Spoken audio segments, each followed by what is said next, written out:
So we're here in downtown Manhattan, the Flatiron District, at the headquarters of The Intercept on Fifth Avenue. The Intercept is one of the most politically and culturally influential publications in the Anglophone world, with a strong focus on issues like war, security, espionage, racism, and so on. I'm joined by the editor-in-chief of The Intercept, Betsy Reed, who was formerly executive editor of The Nation. Thanks for joining me. Thanks for coming. What is the point of The Intercept? Why does it exist, and what does it do that's different from other publications? Well, the sort of founding impetus for The Intercept was when Glenn Greenwald and Laura Poitras began reporting on the Edward Snowden story. At the time, Glenn was at The Guardian, and as you know, has become part of history, they disclosed some very aggressive NSA surveillance programs while at The Guardian. But at the time, he together with Jeremy Scahill and Laura, saw the need for a new media outlet that would be truly independent and not sort of beholden to other powerful institutions, that could really liberate the kind of adversarial journalism that they wanted to do. And that's how they came together to found The Intercept. The emphasis is on adversarial journalism, and that distinguishes The Intercept from quite a lot of what goes on in the mainstream media. And one of the things that one notices is the attitude to authorities. So, for example, Murtaza Hussein's reporting on police violence. In this era of Black Lives Matter, it's notable that quite a lot of mainstream press take the word of authorities as writ. Yes. Okay, so The Intercept does things very differently. Yes, I mean, I do think that is a really distinguishing feature of our reporting and our fact-checking process is when the authorities, the government makes a statement and a claim, we treat that claim skeptically, and we don't treat it as fact. We fact-check around it. We make sure that it's accurate, and we cultivate other sources that might be outside of those institutions or within them, but with a different point of view. So we really, I was once asked to come up with 5 words to summarize our approach to journalism, and came up with access to sources, not power. So what we're doing is the sort of opposite of access journalism that really looks at how you can cultivate the sources within institutions, the whistleblowers, who have a story to tell that might not be in the interests of the institutions they serve, and a lot of times they have to be anonymous, and that raises a lot of complicated issues for reporting. But we feel it's very important to focus on that kind of source to really tell the stories that aren't being told. Why a website publication? Is that to do with the economy of running a media outlet, or is this just the way things are going? Was this a conscious decision? For one thing, it was just founded in 2014. So it's sort of, at this point in media history, the web, the internet is the most efficient way, I think, to communicate with as big an audience as possible. The challenge is getting a wide audience online to really, appreciate and engage with the kind of in-depth, long-form, investigative work that we think is really important for democracy. So that is our challenge, and in order to achieve that, we have used a lot of different digital tools. We have a great staff of designers who have figured out how to create an experience for people who are reading a story, so that it's not just a lot of text that's overwhelming. And then we also have a digital team that really works wonders on social media to get our stories out there. So when we just did a multi-part series on police corruption in Chicago. We ran 4 pieces on the same day. It was a total of 20,000 words. But it's so kind of beautifully designed, and it's such a well-told story that a lot of people read it, and I think it really may have an impact. It reveals how this woman who was a whistleblower within the Chicago police exposed a whole network of corrupt cops who had committed all kinds of crimes, and then she had endured horrific retaliation for attempting to expose them. So it was really her story. And we felt it was very much in the spirit of The Intercept to be the place where that story gets told.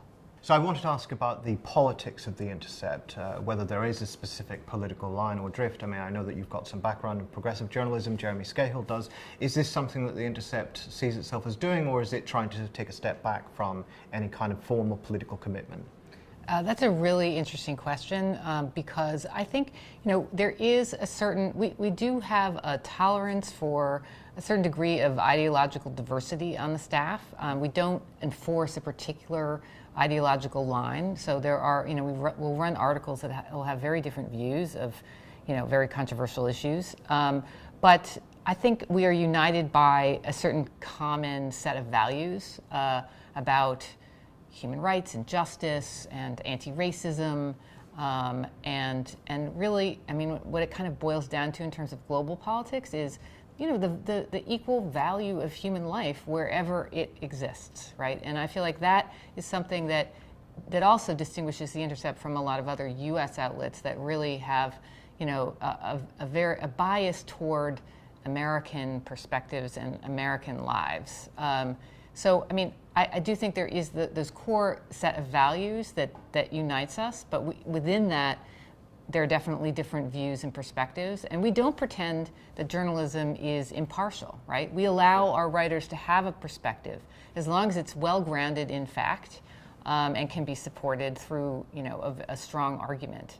We have no snobbery about only, appealing to a niche audience. I mean, we really want to reach as many people as possible, and we do partnerships with the Huffington Post and other places in order to get our kind Mashable and the site called Uprocks in order to really get our content out as far as possible.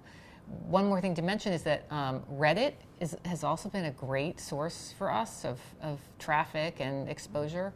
Since a lot of what The Intercept is concerned about, authoritarianism, state surveillance, racism, just a general atmosphere of fear and panic, that's been channeled a lot into this electoral process.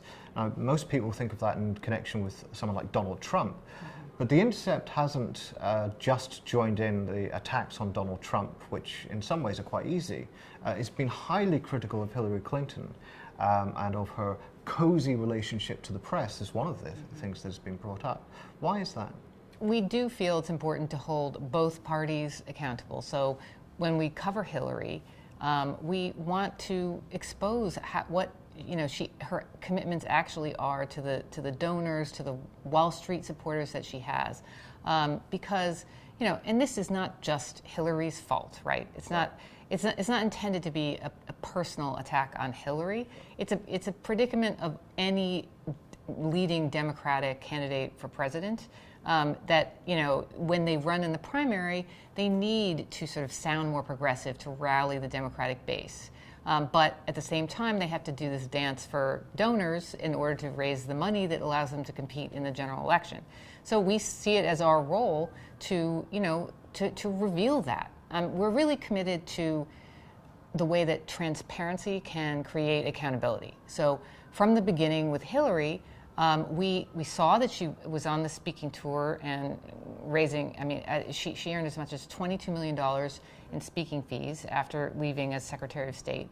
And our reporter, Lee Fong, was the first journalist to confront her and ask her to reveal the transcripts of her speeches to Goldman Sachs. And that then became a rallying cry, of course, in the primary for Bernie Sanders.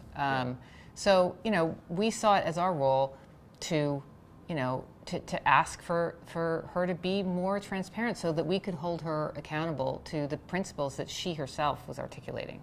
What you're seeing in American politics today is this extreme polarization. The supporters for Donald Trump, I don't think, are encountering a lot of the sources of information that would expose who he really is.